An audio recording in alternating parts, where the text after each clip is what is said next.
یعنی کہ وہ ایک ہائی اسٹیٹس پہ آپ کہہ لیں ہوتے ہیں، پورے لوگوں کو ریپرزینٹ کرتے ہیں، اور ان کے یہ چونکہ کافی سارے لوگوں کو کرتے ہیں تو پھر ایک خاص مشیر آپ کہہ لیں، ان کے جو قائد ہوتے ہیں، ان کو چلانے والے ہوتے ہیں، ان کو گائیڈ کرنے والے ہوتے ہیں،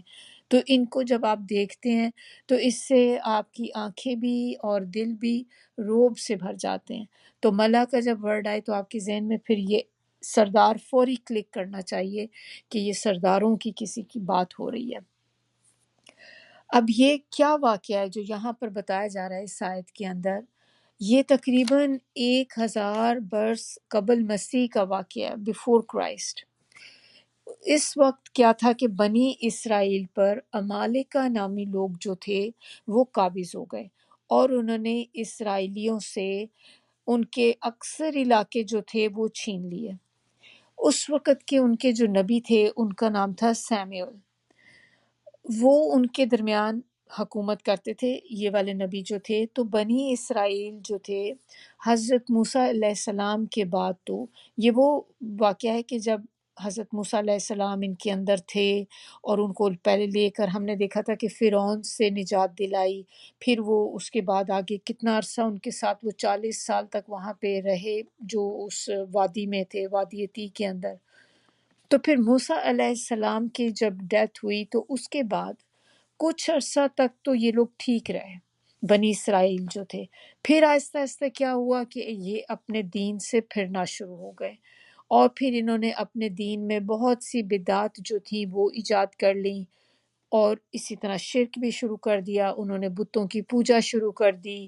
اور انبیاء جو اس ٹائم کے انبیاء تھے وہ ان کو روکتے رہے، لیکن یہ اپنے شرک سے اور اپنی نافرمانی سے باز نہ آئے۔ یعنی کہ جو بھی پیغمبر ان کے پاس بھیجے گئے اس وقت، تو وہ ان کو اپنی طرف سے سب کوشش کرتے تھے ان کو کافی سمجھانے کی، لیکن ان کے دماغ میں یہ چیز اتنی زیادہ گھس چکی تھی کہ ان پہ اب کوئی کسی کی بھی بات جو تھی وہ اثر نہیں کر رہی تھی۔ پھر اس کے نتیجے میں کیا ہوا، کیونکہ ہم نے دیکھا ہے کہ اللہ تعالیٰ کا ایک طریقہ ہوتا ہے، جب کوئی قوم بہت زیادہ خراب ہو جاتی ہے تو پھر اس کی ہدایت کے لیے اللہ تعالیٰ اس کے اوپر کوئی پیغمبر بھیجتے ہیں۔ پھر بعض پیغمبر ایسے ہوتے ہیں جن کے ساتھ اللہ تعالیٰ کتابیں بھی دیتے ہیں، تو اللہ تعالیٰ نے ان کو بہت طریقے سے جب سمجھانے کی کوشش کی، پیغمبر بھی بھیجے، اس کے باوجود جب یہ لوگ باز نہ آئے تو پھر اللہ تعالیٰ نے ان کے دشمنوں کو ان پہ مسلط کر دیا، اور ان دشمنوں نے پھر کیا کیا کہ انہوں نے ان کے علاقے بھی چھین لیے، اور بڑی تعداد میں جو ان کے لوگ تھے ان کو قیدی بنا لیا۔ ان میں اب اس وجہ سے ان کے اس گناہ کی وجہ سے جو شرک میں یہ پڑ گئے تھے اور اپنے نبیوں کو نہیں مانتے تھے، اس کی وجہ سے اللہ تعالیٰ نے ان میں نبوت کا سلسلہ بھی جو تھا وہ بھی ختم کر دیا،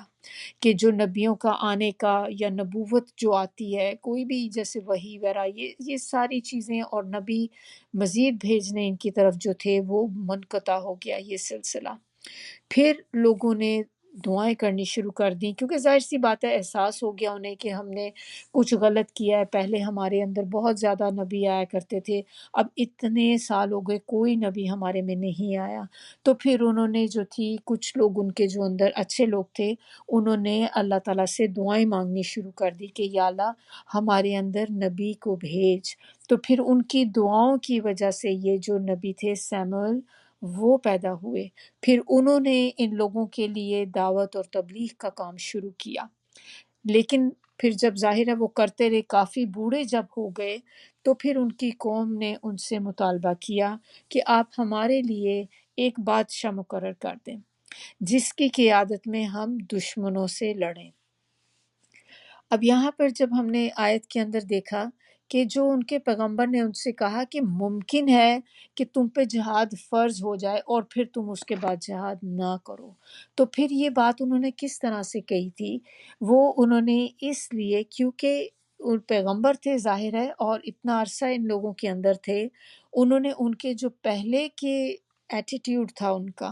کہ ان کو پتہ تھا کہ یہ کس طرح کی قوم ہے، یہ بزدل قوم ہے کہ جب ان کے اوپر پڑتی ہے چیز تو یہ پیچھے بھاگ جاتے ہیں، پہلے مانگتے رہتے ہیں آپ ہمیں حکم کریں، اور ہم نے اس کو پڑھا بھی تھا کہ وہ کہتے تھے کہ آپ ہمیں لڑائی کا حکم دیں، کب ہم لڑ سکیں گے، انہوں نے ہم پہ اتنا ظلم کر رہے ہیں، یہ کر رہے ہیں، تو ہمیں آپ اجازت دیں کہ ہم لڑیں جا کر۔ اور جب ان کو اجازت مل گئی تو کیا ہوا کہ پھر وہ بہانے لگانے لگ گئے کہ اب تو یہ واقعی ہمیں جانا پڑے گا، تو انہوں نے کچھ نہ کچھ بہانے لگا دیے، کچھ نہ کچھ، اور بہت تھوڑے لوگ ہی تھے اس میں بھی جنہوں نے آگے ہو کر اس میں حصہ لیا تھا۔ تو چونکہ پیغمبر ان کے اس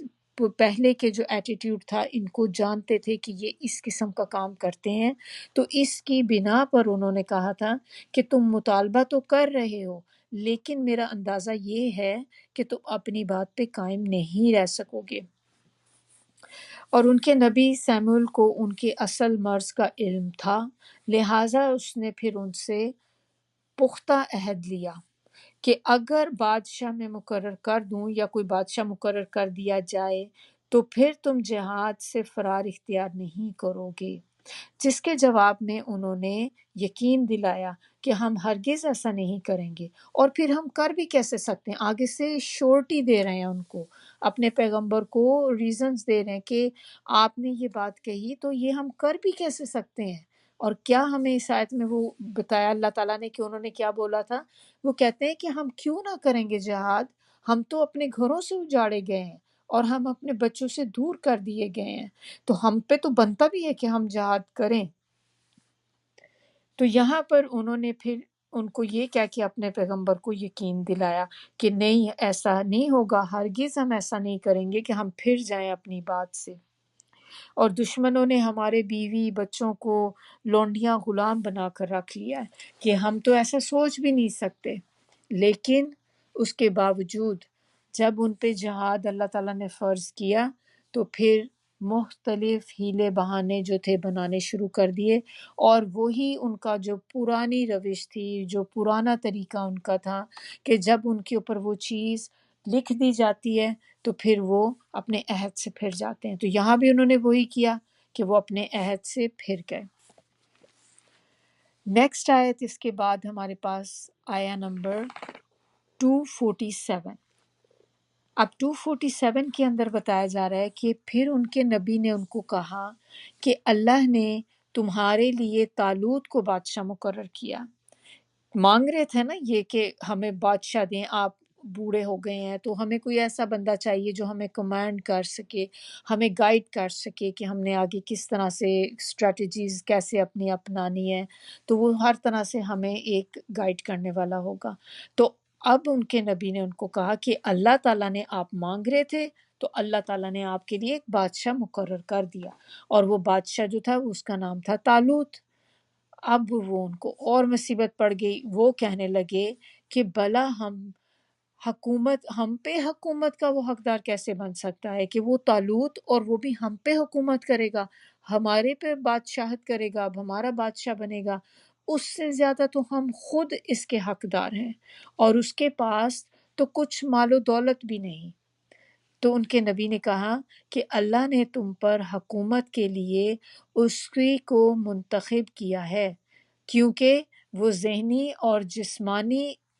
سکلز میں تم سے زیادہ ہے، اور اللہ جسے چاہے اپنی حکومت دے دے، وہ بڑی وسعت والا اور علم رکھنے والا ہے، جاننے والا ہے۔ طالوت کے بارے میں اب کہتے ہیں کہ طالوت جو تھے، یہ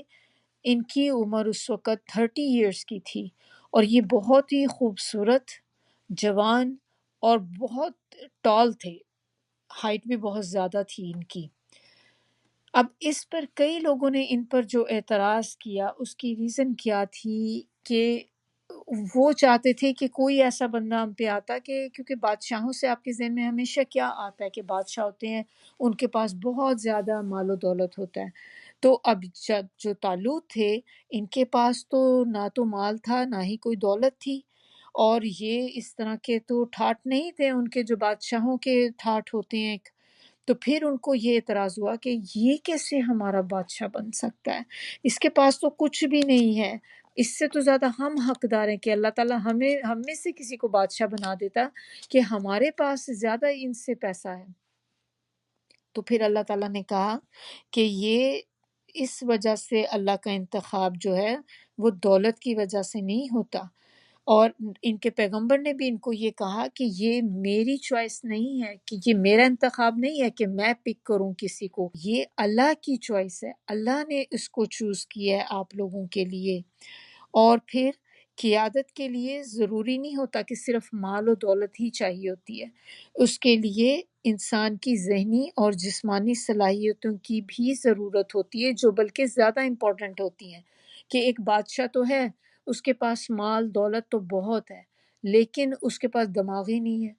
یعنی کہ اس کے پاس اتنی عقل نہیں ہے کہ وہ اپنی عقل سے اچھے فیصلے کر سکے۔ تو ایک کسی بھی رولر کے لیے یہ چیز بہت امپورٹنٹ ہے کہ اس کے پاس اس کا ایک اچھی تھنکنگ ہونی چاہیے، اس کے پاس اس کو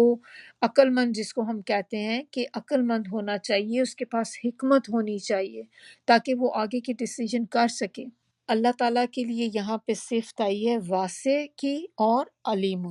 تو واسع کے کیا معنی ہوتے ہیں؟ واسعون، کہ اللہ بہت زیادہ فضل عطا کرنے والا ہے، وہ جس کو چاہتا ہے اپنی رحمت اور عنایات سے فرما دیتا ہے، ان پہ اپنی رحمت کر دیتا ہے، ان پہ اپنی عنایت کر دیتا ہے۔ اور علیم، علیم کے معنی ہوتے ہیں کہ وہ سب جانتا ہے کہ کون اس کی بادشاہت کا مستحق ہے اور کون نہیں ہے، کیونکہ یہ اللہ کا ہی ڈیسیجن ہے کہ اللہ تعالیٰ ڈیسائیڈ کرتے ہیں۔ اسی طرح دنیا میں بھی اگر آپ دیکھیں کہ اللہ تعالیٰ کو پتہ ہے کہ اللہ نے کس کو کتنا دینا ہے، رزق کے معاملے میں بھی اللہ کو پتہ ہے کہ میں نے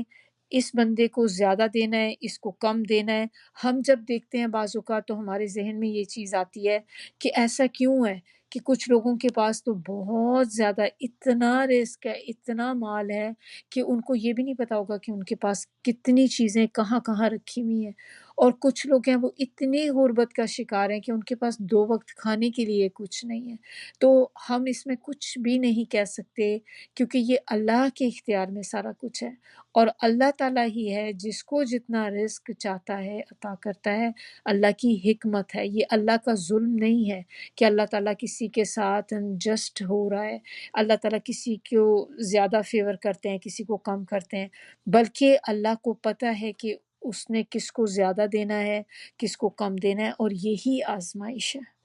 ہم لوگوں کا ٹیسٹ جو ہوتا ہے وہ اسی میں ہی ہوتا ہے، کسی کو اللہ تعالیٰ زیادہ دے کر آزماتے ہیں، کسی کو اللہ تعالیٰ کم دے کر، اور کسی سے چھین کر، اور یہی طریقہ ہے۔ ہم اس دنیا میں ٹیسٹ کے لیے ہی بھیجے گئے ہیں۔ اللہ تعالیٰ نے ایسے ہمیں جسٹ ادھر فن کے لیے نہیں بھیجا اس دنیا میں، آپ جاؤ اور جسٹ آپ جا کے وہاں پہ کھیل کودو کرو، اور جب فوت ہو جائے تو اٹھ کے بس آ جاؤ۔ یہ دنیا ہمارے لیے ایک ٹیسٹ ہے۔ ایک ایک دن جو یہاں پر ایک ایک جو ہم یہاں پہ اسپینڈ کر رہے ہیں، اس کا اللہ تعالیٰ نے ہم سے کوسچن کرنا ہے۔ اللہ تعالیٰ پوچھیں گے ہم سے اس کے بارے میں کہ کیا کیا آپ نے وہاں پر دنیا میں، کہاں یہ ٹائم آیا جو آپ اپنا اسپینڈ کر کے آئے ہو۔ تو پھر چنانچہ بنی اسرائیل کے مطالبے پہ اللہ تعالیٰ نے ان کے اوپر جو طالوت جو تھے ان کو ایک ایز اے ان کے بادشاہ کے طور پر ان کے اوپر بھیجا۔ اب یہ لوگوں کو ہم نے جیسے دیکھا ہے کہ پہلے خود مانگ رہے تھے اللہ تعالیٰ سے، جب اللہ تعالیٰ نے ان کو دے دیا تو ان کو اس پہ اعتراض شروع ہو گئے۔ اب تو اللہ تعالیٰ نے پھر یہاں پہ کلیئر کر دیا کہ یہ جو تمہارے مرضی پہ نہیں ہوگا کرائٹیریا سلیکشن کا، یہ اللہ کی ہے۔ تو جب انہیں یہ بتایا گیا تو اب جب یہ تو ساری بات اب ان کو ہو گئی کہ یہ اللہ نے ڈیسائیڈ کیا، پھر ان کی جس طرح کی ایک نیچر تھی کہ آلویز ہم پیچھے ان کا اب تک اتنی ہم جتنی سورہ بقرہ پڑھ چکے، کتنا ہم نے بنی اسرائیل کے بارے میں دیکھا ہے کہ وہ کتنے کوسچن کیا کرتے تھے اپنے نبی کے ساتھ۔ کبھی یہ کہ جب گائے کا بھی قصہ ہم نے دیکھا، کتنے کوسچنز جو تھے بار بار بار بار پوچھتے تھے۔ اب یہاں پر بھی انہوں نے ظاہر ہے وہ عادت تھی ان کی، اس سے باز تو نہیں آ سکتے تھے۔ اب یہ سارا کچھ جب انہیں پتہ چل گیا تو پھر انہوں نے اب اپنے نبی سے کیا کہا کہ اب ہمیں اس کے لیے اب کوئی نشانی بھی دیں، ہمیں کیسے پتہ چلے کہ یہ اللہ کی طرف سے ہمیں اس کو سائن کیا گیا ہے، ہمیں کوئی نشانی چاہیے کہ ہمیں کوئی نشانی دکھائی جائے تاکہ ہم پوری طرح مطمئن ہو جائیں، سیٹسفائیڈ ہو جائیں تو پھر اللہ تعالیٰ نے ان کی اس بات کا جواب جو ہے وہ اگلی آیت میں دیا ہے، آیت نمبر 248 میں۔ اب اس کو دیکھتے ہیں کہ اللہ تعالیٰ نے پھر اس آیت میں کیا بتا رہے ہیں ان کے بارے میں۔ ان کے نبی نے انہیں کہا، طالوت کی بادشاہی کی علامت یہ ہے یا اس کی نشانی یہ ہوگی کہ تمہارے پاس وہ صندوق آ جائے گا جس میں تمہارے رب کی طرف سے تمہارے لیے دل کے سکون کا سامان ہے، اور آل موسیٰ اور آل ہارون کا علیہ السلام ان کا بقیہ ترکہ ہے۔ فرشتے اسے اٹھا لائیں گے۔ یقیناً اس واقعے میں بھی تمہارے لیے بڑی نشانی ہے اگر تم ایمان والے ہو۔ تو یہ کنڈیشن اللہ تعالیٰ یہاں پہ کہہ رہے ہیں کہ اس واقعے کے اندر بھی بڑی نشانی ہے تمہارے لیے، لیکن کون اس نشانی کو سمجھ سکیں گے؟ جو ایمان والے ہوں گے، جو اللہ پہ بلیو کرتے ہوں گے، صرف ان کو اس نشانی سے پتہ چلے گا کہ یہ تو واقعی بہت بڑا ایک معجزہ ہے جو اللہ تعالیٰ نے ہمارے لیے کیا ہے۔ تو اس آیت میں ورڈ آیا ہے تابوت کا۔ تابوت اردو میں بھی ہمیں پتہ ہے کیا ہوتا ہے، باکس ایک ہوتا ہے یوزلی جس میں ڈیڈ باڈیز رکھی جاتی ہیں، کافن جو ہوتا ہے، اسی سے جو ورڈ ہے اس کے معنی ویسے ہیں توب سے ہے، جس کے معنی ایکچول معنی اس کے ہوتے ہیں رجوع کرنا۔ اور بنی اسرائیل بھی جو تھے گڈ لک کے لیے، تبرک کے لیے اس باکس کی طرف رجوع کرتے تھے، یہ جو تابوت تھا۔ تو تابوت جو تھا اس کو صندوق کہہ لیں اپنی زبان میں، تو ایک صندوق کی طرح کی ایک چیز تھی، بڑا سا ایک باکس تھا کہ جس کے اندر موسیٰ علیہ السلام اور ہارون علیہ السلام کی کچھ تبرکات تھیں، ان کی کچھ چیزیں تھیں اس میں۔ اور اس صندوق کو بنی اسرائیل جو تھے وہ عہد کا صندوق کہتے تھے۔ اس میں ان کے جو پیغمبر تھے، کیونکہ ہمیں پتہ ہے کہ جب وہ اس وادی میں ہوتے تھے تو حضرت موسیٰ علیہ السلام اور حضرت ہارون علیہ السلام ان کے ساتھ ہوتے تھے۔ پھر اسی طرح جب اللہ تعالیٰ نے حضرت موسیٰ علیہ السلام کو کوہ طور پر بلایا تھا، تو جب وہ 40 دن وہاں پر رہے تھے تو پیچھے حضرت ہارون علیہ السلام ہی تھے جو ان کی قوم میں تھے، وہاں پر ان کو گائیڈ کرنے کے لیے تھے۔ تو یہ دونوں کی جو چیزیں تھیں وہ اس صندوق کے اندر تھیں۔ اب کیا چیزیں تھیں اس صندوق کے اندر؟ مثلاً جیسے کہ جو موسیٰ علیہ السلام کو اللہ تعالیٰ نے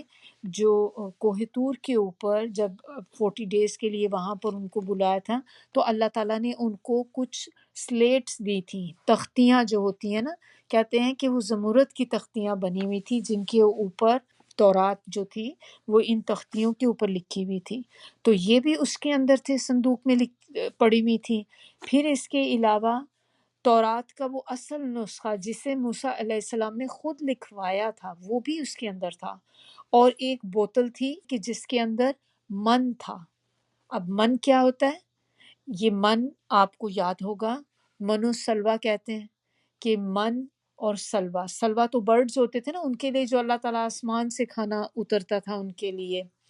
اور سلوہ برڈ ہوتے تھے، بہت ٹیسٹی قسم کے بٹیرے کہہ لیں آپ، کچھ برڈ کی طرح کی کوئی چیز تھی۔ اور من جو ہوتا تھا یہ وہاں کے جو درخت ہوتے تھے اس ٹائم کے، ان کے اوپر وہ جیسے صبح میں اکثر ہوتا ہے نا وہ ڈیو ڈراپس ہوتے ہیں، ہم بھی دیکھتے ہیں گراس کے اوپر باہر کبھی جائیں تو ڈیو ڈراپس، وہ پانی شبنم جس کو کہتے ہیں، شبنم کے قطرے ہوتے ہیں۔ تو اسی طرح درختوں کے اوپر اس طرح سے کوئی چیز آتی تھی، اللہ کی طرف سے لگتی تھی، یا آپ کہہ لیں کہ آ جاتی تھی کوئی چیز، اور یہ میٹھی ہوتی تھی، تو ایک طرح سے ڈیزرٹ تھی یہ ان لوگوں کے لیے۔ تو وہ بھی جو من کا تھا کچھ جیسے پورشن آپ کہہ لیں کہ باٹل میں، وہ بھی سیو کیا ہوا تھا جو بنی اسرائیل پر نازل ہوتا تھا پہلے، تو ایک بوتل کے اندر وہ بھی تھا۔ پھر اس کے علاوہ اس میں موسیٰ علیہ السلام کی وہ سٹک بھی تھی ان کے ہاتھ میں جس کو عصا کہتے ہیں، عصا یعنی کہ ایک سٹک جو وہ ہمیشہ اپنے ساتھ رکھتے تھے، اور جس کے ساتھ وہ بکریاں جب چراتے تھے تو ان کو بھی ہانکتے تھے، پھر اس سے وہ کہتے تھے کہ میں اس سے پتے بھی جھاڑتا ہوں، بکریوں کے لیے پتے اتارتا ہوں۔ سورہ طٰہٰ کے اندر کافی ڈیٹیل میں اس کے بارے میں ہم دیکھیں گے انشاءاللہ۔ تو یہ وہ عصا بھی ہے جو یہ سیم عصا ہے جو فرعون کے دربار میں جب موسیٰ علیہ السلام نے اس کو پھینکا تھا تو سانپ بن گیا تھا، بہت بڑا اژدہا بن گیا تھا۔ تو یہ ساری چیزیں جو تھی بنی اسرائیل کے لیے ان کے دل کے سکون کی چیزیں تھیں، اور یہ والا سامان سارا جو تھا اس صندوق میں محفوظ تھا، اور یہ ہر وقت بنی اسرائیل کے پاس رہتا تھا یہ صندوق، کہ اپنے لیے گڈ لک سمجھتے تھے تو ہمیشہ اس کو اپنے پاس رکھتے تھے۔ تو جب بھی کبھی ان کی کسی سے جنگ ہوتی، کسی دشمن سے، تو وہ اپنے اس صندوق کو آگے رکھتے اور پھر اس کی وساطت سے جیسے اللہ سے دعا کرتے کہ اپنی کامیابی کی، فتح کی دعا کرتے، اور جب بھی اس طرح سے ہوتا تو ان کے اوپر ظاہر سی بات ہے کہ آپ نے رکھا ہے، اور آپ جب ون کر جاتے ہیں کسی بھی وار کو، آپ کی اور زیادہ یقین اس پہ ہو جاتا ہے کہ یہ ہمارے لیے گڈ لک ہے، ایک یہ صندوق جو ہے۔ ایک لڑائی کے موقع پر پھر کیا ہوا کہ ایک مشرک بادشاہ تھا کوئی، اور اس کا نام تھا جالوت۔ اب آپ نے اس میں کنفیوز نہیں ہونا، ان کا جو بادشاہ بنی اسرائیل کے لیے اللہ تعالیٰ نے ابھی جو چنا اس کا نام تھا طالوت، اور ان کے علاوہ ایک اور بادشاہ تھا جو مشرک تھا، اس کا نام تھا جالوت، جیم سے۔ اس نے ان پہ اٹیک کیا، اور یہ وہی چیز جس کا بھی میں آپ کو بتا رہی تھی پچھلی آیت میں کہ اللہ تعالیٰ نے ان کے اوپر، کیونکہ انہوں نے اپنے نبیوں کی کہنا ماننا چھوڑ دیا تھا، شرک کی طرف لگ گئے تھے، تو اللہ تعالیٰ نے ان کے اوپر دشمنوں کو غالب کر دیا۔ تو وہی چیز ہے یہ کہ یہ وہ بادشاہ جالوت جو تھا، اس نے ان پر آ کر اٹیک کر دیا، اور پھر ان پہ حملہ کرنے کے بعد وہ ان کا یہ صندوق جو تھا یہ بھی چھین کے لے گیا، اور اس کے علاوہ باقی بہت سارے لوگ ان کے جو تھے، ان کی عورتوں کو، بچوں کو قیدی بنا کر لے گئے تاکہ اپنے وہ غلام اور لونڈیاں بنا دیں ان کو لے جا کے ساتھ۔ اس صندوق کے چھن جانے کو بنی اسرائیل اپنی نحوست کی علامت تصور کرتے تھے، ان کو بہت اس چیز کا رنج ہوا، بہت دکھ ہوا، اور کہ ہماری طرف سے ہمارے پاس سے ایک بہت ہی تبرک والی چیز جو تھی وہ ہمارے سے چھن گئی، اور جب تک وہ ان کے پاس تھی وہ اس سے خوش تھے کہ اب یہ ہمارے پاس ایک گڈ لک ہے، اور جب وہ چلی گئی تو ظاہر ہے کہ انہیں بہت زیادہ اس چیز کا ہوا کہ ایک بڑی چیز تھی جو ہمارے سے چلی گئی ہے۔ اب یہ تابوت جو تھا، یہ اب انہوں نے تو نشانی مانگی تھی کہ ہمیں کوئی نشانی چاہیے، تو پھر اللہ تعالیٰ نے نشانی کے طور پہ انہیں کیا بتایا بنی اسرائیل کو کہ اگر طالوت کے دور میں، دور حکومت میں، وہ چھنا ہوا صندوق تمہیں واپس مل جائے تو پھر تم سمجھ لینا کہ طالوت کو اللہ تعالیٰ نے ہی بادشاہ مقرر کیا ہے۔ پھر چنانچہ ہوا یہ کہ ان چھیننے والے مشرکوں کو، جو جالوت اور اس کے لوگ تھے جو صندوق چھین کر لے گئے تھے، انہوں نے ان کے کیا ہوا کہ وہ اپنی، جب بھی کوئی کہتے ہیں کہ جس جگہ پہ یہ صندوق رکھتے تھے اس جگہ پہ کوئی نہ کوئی بیماری پھوٹ پڑتی تھی، وبا کہہ لیں، کوئی ڈیزیز نکل پڑتی تھی وہاں پہ، وہ جس جگہ لے جا کے صندوق رکھیں وہاں پہ کوئی آفت آ جاتی تھی۔ اینڈ پہ کیا ہوا کہ وہ لوگ اتنا تنگ اس چیز سے آ گئے کہ انہیں اب سمجھ نہیں آ رہی تھی کہ کیا مصیبت ہم اپنے ساتھ اٹھا کے لے آئے ہیں کہ جہاں پہ ہم اس صندوق کو لے جا کے رکھتے ہیں تو وہاں پر ہی کوئی نہ کوئی عذاب آ پڑتا ہے، کوئی وبا پھوٹ پڑتی ہے وہاں سے۔ پھر انہوں نے ڈیسائیڈ کیا کہ اس چیز کو ہم اپنے سے دور کر دیں، اور انہوں نے اس صندوق کو اپنی ایک سمجھا کہ یہ ہمارے لیے ایک بیڈ لک ثابت ہوئی ہے۔ پھر انہوں نے ایک بیل گاڑی لی اور اس پہ اس صندوق کو رکھ کے اس کو ہانک دیا، یعنی کہ اپنے وہاں سے اس کو نکال دیا، بھیج دیا، آگے چلا دیا اس کو، نا کہ ہمارے ایریے سے نکل جائے یہ چیز۔ پھر وہاں سے فرشتے جو تھے انہوں نے اس بیل گاڑی کو ہانک کر بنی اسرائیل تک لے آئے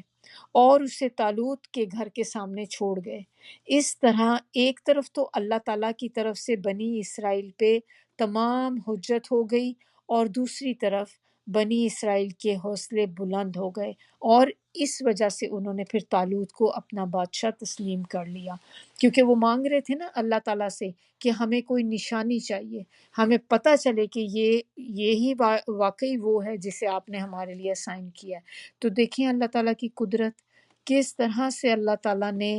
پورا یہ چیز کو ایک سیٹ کیا ان کے لیے کہ وہ تابوت جو تھا، وہ صندوق جو تھا، ان کے پاس سے کس طرح طالوت کے پاس واپس آ گیا اور اس کے آگے دروازے کے آگے وہ صندوق جو تھا وہ پہنچ گیا.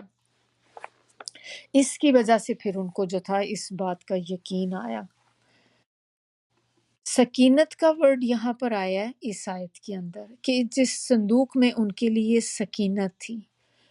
اور سکینت جو ہوتی ہے کیا ہوتا ہے؟ دل کا سکون، ٹرینکویلٹی.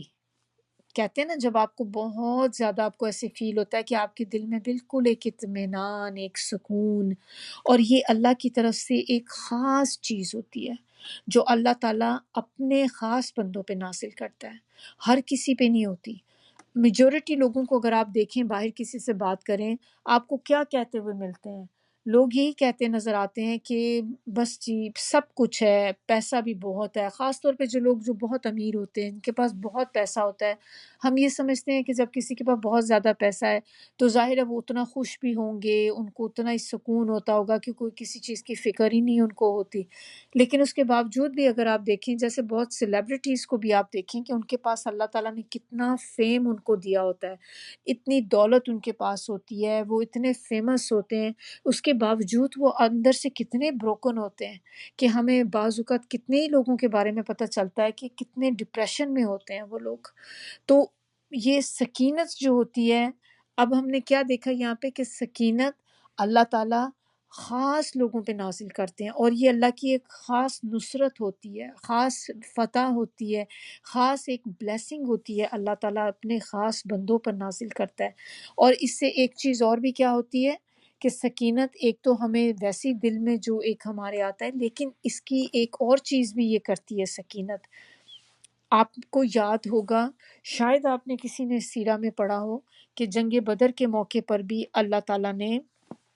جو مسلمان تھے ان کے دلوں پر سکینت طاری کر دی تھی. تو یہاں پر بھی ان پر سکینت جو تھی طاری ہوتی تھی اس صندوق کی وجہ سے. تو پھر سکینت کا کیا مطلب کہ جو جنگ بدر میں بھی جو اللہ تعالیٰ نے ان کے اوپر سکینت طاری کر دی تھی، اس کا ایک مطلب یہ بھی ہوتا ہے کہ جس کی وجہ سے سکینت وہ ہوتی ہے جس کی وجہ سے جو ایمان والے لوگ ہوتے ہیں، اگر وہ جنگ میں ہوں یا جنگ کا ٹائم ہو تو اللہ تعالیٰ ان کے دلوں کو ایمان سے بھر دیتے ہیں. اور وہ ایمان جو، یعنی کہ ایک تو ایمان آلریڈی ہوتا ہے، ایک ان کے ایمان کو انکریز کر دیتے ہیں کہ جس کی وجہ سے ان کے دل میں دشمنوں کا خوف جاتا رہتا ہے. ایک روب ہوتا ہے نا دشمن کا، کہ جیسے آپ دیکھ رہے ہیں کہ آپ کے سامنے ایک بہت بڑا لشکر آ رہا ہے،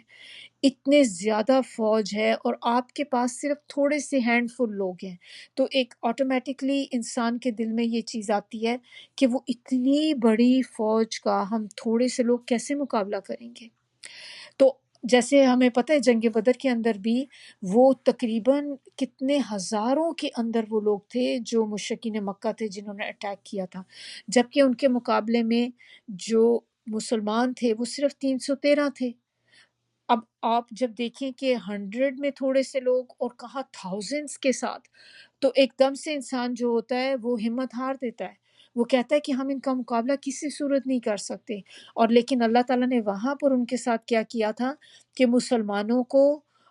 یہ سکینت کا میں آپ کو بتا رہی ہوں کہ سکینت کی وجہ سے جو سکینت اللہ نے نازل کی کہ مسلمانوں کو دشمنوں کی جو فوج تھی وہ بہت تھوڑی دکھائی دی.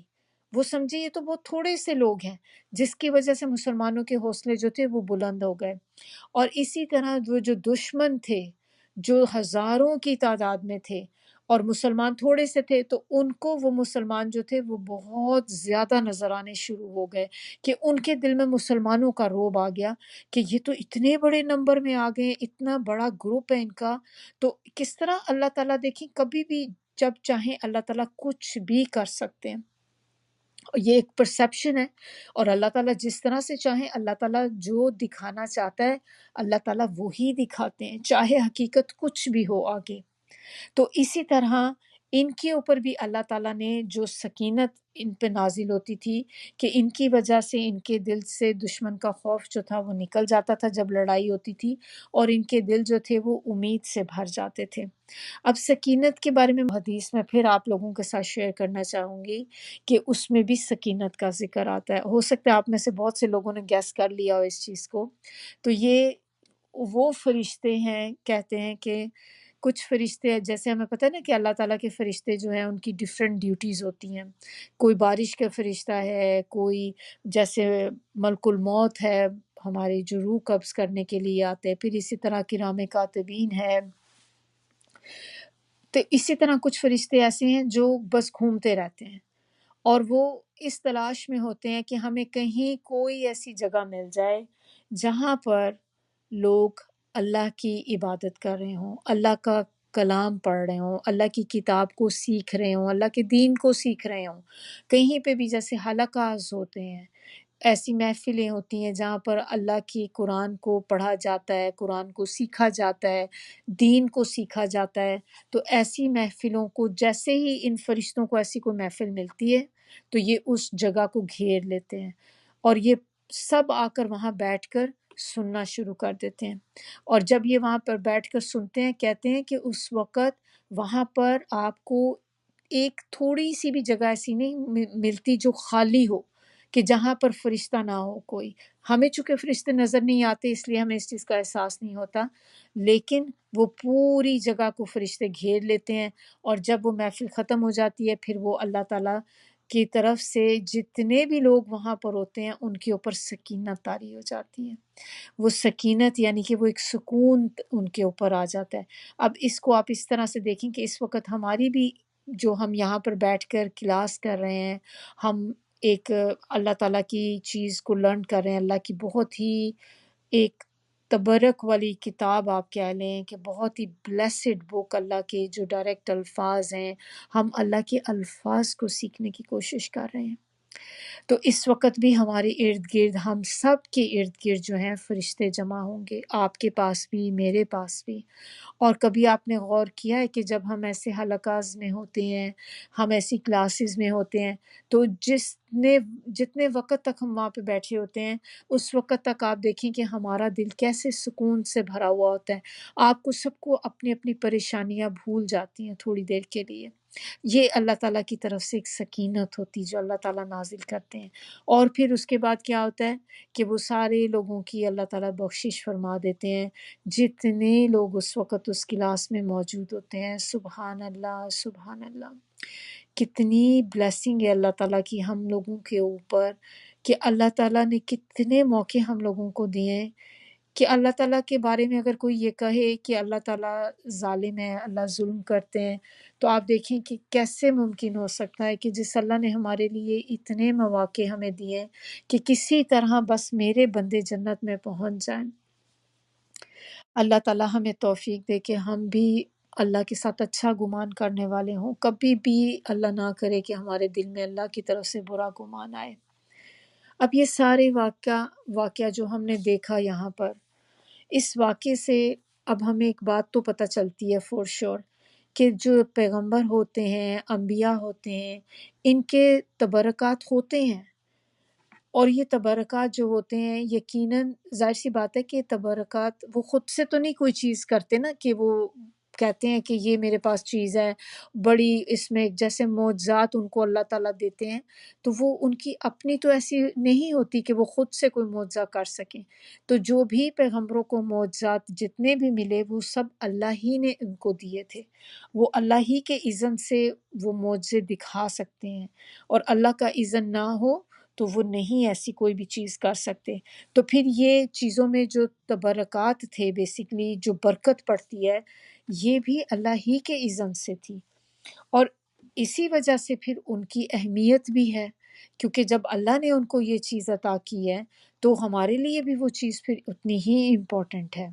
شرط اب اس میں کیا ہوتی ہے کہ وہ چیزیں واقعی تبرکات میں سے ہوں۔ جیسے یہ صندوق کے اندر ہمیں پتا تھا کہ ان کی ایکچول چیزیں جو تھیں وہی تھیں جو حضرت موسیٰ علیہ السلام کو دی گئی تھیں اور حضرت ہارون علیہ السلام کو۔ اب اس سے اگر ہم یہ نہیں کہہ سکتے کہ بعض اوقات آپ کو بھی پتہ ہوگا کہ کتنی کچھ جگہوں پہ ایسے ہوتا ہے کہ کہا جاتا ہے کہ یہ جو چیزیں یہ فلاں بزرگ کی ہیں، فلاں ان کی ہیں، بڑے پہنچے ہوئے بزرگ تھے، وہ یہ چیز استعمال کرتے تھے، تو ان کی چیزوں کو بھی تبرک بنا بنا کر ان کو میوزیم بنا دیا جائے، میوزیم میں رکھ دیا جائے، ان سے تبرکات حاصل کی جائیں، جیسے قبروں کو دھونا، قبروں پہ جا کر وہاں پہ عبادت کرنا، سمجھنا کہ چونکہ یہ ان کا مزار ہے، ان کی قبر ہے یہاں پر، تو اب اس جگہ پر ہم جا کے جو بھی کام کریں گے، کیونکہ یہ جگہ ہی بڑی بلیسڈ ہے، تو ہماری عبادت قبول ہوگی، دعائیں قبول ہوں گی۔ یہ ساری چیزیں شرک میں آ جاتی ہیں، کیونکہ ہمارے لیے تبرکات صرف وہی ہیں جو اللہ نے ہمیں دیے ہیں، پیغمبروں کے ذریعے جو ان کو دیے تھے۔ اس کے علاوہ اور کسی کو اللہ تعالیٰ نے اس طرح کے معجزات نہیں دیے، معجزات صرف نبیوں کو دیے جاتے ہیں۔ تو اب ہمیں ایسی چیزوں سے بہت زیادہ کیئرفل ہونا ہے کہ باہر کوئی بھی ہمیں ایسی چیز کہیں ملے، کسی کے نام پہ بھی کچھ ہو، تو ہم آنکھیں بند کر کے اس چیز پر بلیو نہ کر لیں کہ لوگ کہتے ہیں وہاں پہ جا کے دعائیں مانگیں قبول ہوتی ہیں، تو کبھی اللہ نہ کرے کبھی ایسے حالات ہوں کہ انسان کو بھی ایسی اشد ضرورت پڑ جائے، تو کچھ بھی حالات ہو جائیں، مانگنا صرف اللہ سے، کسی کے مزار پر جا کر کہیں پہ بھی ہم جا کر مانگ نہیں سکتے۔ اگر کوئی یہ کرتا ہے تو یہ شرک ہوتا ہے، اور شرک ایسا گناہ ہے کہ جس کی معافی نہیں ہے جب تک کہ انسان اللہ سے معافی نہ مانگے، اور وہ بھی پھر اللہ کے اوپر ہے کہ اللہ تعالیٰ اس کو معاف کریں گے یا نہیں کریں گے۔ تو ہمیں ایسی چیزوں سے بہت زیادہ احتیاط کرنے کی ضرورت ہے۔ آخر میں اللہ تعالیٰ نے اس آیت میں کیا کہا کہ یہ بہت بڑی نشانی ہوگی تمہارے لیے اگر تم ایمان والے ہو۔ دوسروں کو کوئی اس کا فائدہ نہیں ہوگا، صرف فائدہ ان لوگوں کو ہوگا جن کے دل میں ایمان ہوگا۔ تو پھر اب اس سے ہمیں ایک بہت بڑا لیسن یہ بھی ملتا ہے کہ نشانیاں جو اللہ تعالیٰ کی ہیں وہ پھر ہر ایک کو فائدہ نہیں پہنچا رہی ہوتی، صرف ایمان والوں کو ہی فائدہ دیتی ہیں۔ اسی طرح ہم نے سورہ بقرہ کے شروع میں جب ہم نے کیا دیکھا تھا، جب اللہ تعالیٰ نے قرآن کی بات بتائی تھی کہ ذالک الکتاب لا ریب فیہ ھدی للمتقین، کہ قرآن جو ہے یہ ہدایت ہے مگر صرف ڈرنے والوں کے لیے، جو اللہ سے ڈرتے ہیں۔ اسی طرح جو نشانیاں اللہ تعالیٰ کی کائنات میں بکھری ہوئی ہیں اس سے بھی فائدہ کون اٹھاتا ہے؟ وہی جو ایمان والا ہوگا، وہی اللہ کی نشانیوں پر غور و فکر کرے گا، تدبر کرے گا، سوچے گا بیٹھ کے کہ یہ کون ہے، کوئی تو ہے نا کہ جس کی وجہ سے ہر چیز ایک پورا سسٹم جو آپ دیکھیں کتنا آرگنائزڈ ہے، ہماری گیلیکسیز، ہماری یہ یونیورس پوری، کچھ چیزیں تو ہمارے کنٹرول میں ہیں، دنیا کی چیزیں جیسے ہم کچھ کر رہے ہوتے ہیں، لیکن اب یہ آسمان کو کون کنٹرول کرتا ہے؟ سورج، چاند، ستارے، یہ سب چیزیں یہ تو کوئی انسان کنٹرول نہیں کر سکتا۔ جب ہم بیٹھ کر اس پہ غور و فکر کرتے ہیں، ہم زمین پہ غور و فکر کرتے ہیں، خاص طور پہ وہ لوگ دیکھیں جب جو گارڈننگ کا بھی شوق رکھتے ہیں، کبھی آپ دیکھیں کہ ہم جب زمین کو نرم کرتے ہیں، اس پہ پانی لگاتے ہیں، محنت کرتے ہیں، پھر ہم اس کے اندر بیج ڈالتے ہیں، تو وہ بیج سے آپ دیکھیں کہ کیسے ایک پودا نکلتا ہے، تو کیا اس میں انسان کے لیے نشانی نہیں ہے کتنی بڑی؟ کیسے پودا نکلتا ہے؟ کون ہے جو پودا نکالتا ہے؟ ہم صرف ہمارے ہاتھ میں جو کنٹرول میں وہ چیز ہے وہ کیا ہے کہ آپ نے گراؤنڈ کو سافٹ کرنا ہے، اس کو اتنا کرنا ہے نرم کہ اس میں کوئی چیز آپ ڈال سکیں، پھر آپ نے اس کو پانی لگا دیا، اور آپ کے اختیار میں کیا ہے کہ آپ اس کے اندر سیڈ ڈال دیں۔ اب اس کے بعد آپ کیا کر سکتے ہیں؟ کچھ بھی نہیں کر سکتے۔ اب وہ سیڈ کے اندر سے کوئی پلانٹ نکلتا ہے یا نہیں نکلتا یہ اللہ کے ہاتھ میں ہے۔ تو اس پہ بھی کتنی بڑی نشانی ہمارے لیے۔ پھر ایک اور چیز آپ دیکھیں، بڑی انٹرسٹنگ چیز، کہ جب ہم سیڈز کو لاتے ہیں پلانٹ کرنے کے لیے تو آپ دیکھیں ڈفرینٹ پیکٹس آپ لیتے ہیں بائی کرتے ہیں باہر سے، تو اس پہ کسی پہ لکھا ہوتا ہے کیوکمبرز لکھا ہوتا ہے، کسی پہ ڈفرینٹ فلاورز کے نیمز ہوتے ہیں. پھر اسی طرح آپ دیکھیں کہ جیسے ڈفرینٹ ویجیٹیبلز ہیں، ڈفرینٹ فروٹس ہیں، اب چھوٹے چھوٹے سیڈز ڈالے ہوئے ہوتے ہیں. آپ کو پتہ ہے یہ سب سیپریٹ ہیں کیونکہ آپ کے پاس پیکٹ میں ہے اور اس کے اوپر نام لکھا ہوا ہے. اب آپ کریں اس کو یہ کہ آپ پیکٹس کھولیں، آپ سب میں سے ایک ایک دو دو سیڈز نکالیں اور آپ اس کو ایک کسی پلیٹ میں اکٹھے کر کے رکھ دیں. اب آپ دیکھیں کہ آپ کو پتہ چلے گا کہ کون سا سیڈ کس چیز کا ہے. وہ دیکھنے میں بالکل ایک جیسے لگ رہے ہوتے ہیں اور بہت تھوڑا فرق آپ کو لگے گا. ہو سکتا ہے کہ تھوڑا سا سلائٹلی کلر کسی کا چینج ہو، لیکن چھوٹی چھوٹی سائزز ہوتے ہیں ان کے، جیسے پاپی سیڈ ہوتے ہیں اس کے برابر کے وہ دانے ہوتے ہیں چھوٹے سے. اب آپ نے اکٹھے کر دیے، اب آپ کو تو کچھ بھی نہیں پتا. اب وہ اکٹھے کیے ہوئے سیڈ تھے، اب آپ اس کو جا کے زمین میں آپ اس کو ڈال دیں. اب جب وہ نکلیں گے تو آپ کو اندازہ ہوگا کہ سبحان اللہ کس طرح کوئی کیوکمبر کا نکل رہا ہے، کوئی اسکواش کا نکل رہا ہے، کوئی ٹمیٹوز کا ہے، کوئی بیل پیپر کا ہے، کہ کس طرح سے سب. اور جو سیڈ آپ ان کو ڈفرینشیٹ نہیں کر پا رہے تھے، اب انہی سیڈز کے اندر سے جو سبزیاں یا فلاورز جو نکل رہے ہیں کیسے ڈفرینٹ ڈفرینٹ کلرز کے ہیں. تو کس طرح سے ہوتا ہے یہ. تو جب انسان اسی چیز کو بیٹھ کے سوچے کہ اتنے چھوٹے سے سیڈ سے اتنا بڑا پلانٹ کیسے نکل آتا ہے، تو یہ اللہ کی قدرت ہے. پھر انسان کو آتا ہے کہ نہیں، کوئی طاقت ایسی ہے جو یہ سارا سسٹم چلا رہی ہے. تو کون اس سے اثر لے گا، کون اس پہ فائدہ کس کو حاصل ہوگا؟ اسی کو جس کے دل میں ایمان ہوگا. اور ایمان والے ہی جو ہیں جو اس سے فائدہ اٹھاتے ہیں اور اپنی اپنی لائف کو پھر آگے چینج کرتے ہیں. اور اسی طرح ان میں اللہ کی محبت بڑھتی ہے، اللہ کی معرفت آتی ہے، اللہ کی پہچان آتی ہے جب آپ اللہ تعالیٰ کی کائنات میں غور و فکر کرتے ہیں. اور اس کا بہت زیادہ اجر ہے، بہت ریوارڈنگ ہے یہ چیز. قرآن پڑھنا تو ریوارڈنگ ہے ہی، اس سے بھی زیادہ یہ کہ جب آپ اس پہ غور و فکر کرتے ہیں قرآن پہ، قرآن کی ایک ایک آیت کے اوپر آپ بیٹھ کے سوچتے ہیں کہ اس آیت سے میں نے اپنے لیے کیا لیسن لینا ہے. تو جو آیت ہم پڑھتے چلے جائیں اس کے بارے میں غور ضرور کیا کریں کہ یہ آیت اللہ تعالیٰ ہمیں کیوں سنا رہے ہیں، کیا ریزن ہے اس کی کہ اللہ تعالیٰ ہمیں جو بتا رہے ہیں. ہمیں لگتا ہوگا کہ بنی اسرائیل کا واقعہ ہے، اس میں ہم کیوں کریں، ٹھیک ہے انہوں نے غلطی کی تھی، ان کے لیے یہ سارا کچھ ہے. کہیں ایسا تو نہیں کہ ہم بھی صرف قصے کہانیوں کے طور پہ اس کو لے رہے ہیں. ہمیں بھی اس وجہ سے دیکھنا ہے کہ اگر اللہ تعالیٰ ان کی باتیں ہمیں بتا رہے ہیں تو اس میں ہمارے لیے بھی بہت بڑا لیسن ہے کہ اللہ تعالیٰ آپ کو کہہ رہے ہیں کہ وہ کام تم مت کرنا جو انہوں نے کیا، کہ انہوں نے یہ کیا تو ان کا انجام ایسا ہوا. تو ایک طرح سے ہمارے لیے وارننگ بھی ہوتی ہے اس میں کہ آپ کم از کم وہ غلطی نہ کرنا جو بنی اسرائیل نے کی تھی. اور اسی طرح سے اللہ تعالیٰ جو انہی واقعات کے ذریعے ہمیں قرآن کے ذریعے ہی ان لوگوں کے واقعات بھی بتاتے ہیں کہ جن پہ اللہ تعالیٰ نے اپنے انعامات کیے، جن سے اللہ تعالیٰ راضی ہوا کہ یہ کام تم اگر کرو گے تو اللہ تعالیٰ تم سے بھی ایسے ہی راضی ہوگا جیسے اللہ تعالیٰ تم سے پہلے والے لوگوں سے راضی ہوئے. تو انشاءاللہ ہم لوگوں نے بھی جو آیت پڑھنی ہے، آپ کا بھی دیکھیں 3 آیات ہم نے صرف کی ہیں، بہت زیادہ نہیں کیا، لیکن آپ لوگوں نے بھی کیا کرنا ہے کہ ان آیات پہ ایک ایک آیت پر غور کرنا ہے اور اپنے لیے اپنے عمل کی بات لکھیں اس آیت سے کہ اس ایک آیت سے میں نے کیا سیکھا، میں اپنے لیے کیسے اس کو اپلائی کر سکتی ہوں اس آیت کو اپنے اوپر. جب آپ ایسا کریں گی تو یہ آپ کا غور و فکر ہوگا اس میں اور آپ کو اس کا اجر ملے گا بہت زیادہ. تو چلیے انشاءاللہ آج کا لیسن ہمارا یہیں تک ہے. نیکسٹ ہم جو کریں گے بہت ایکسائٹیڈ ہوں میں اس کے بارے میں کہ انشاءاللہ ہمارا یہ والا پارا جو ہے، ہمارا یہ جو سیکنڈ جو ہے انشاءاللہ ہماری نیکسٹ کلاس میں ختم ہو جائے گا. سبحانک اللہم و بحمدک نشہد ان لا الہ الا انت نستغفرک و نتوب الیک. سبحان ربک رب العزت عما یصفون و سلام علی المرسلین والحمد للہ رب العالمین. ربنا تقبل منا انک انت السمیع العلیم وتب علینا انک انت التواب الرحیم. السلام علیکم و رحمۃ اللہ وبرکاتہ.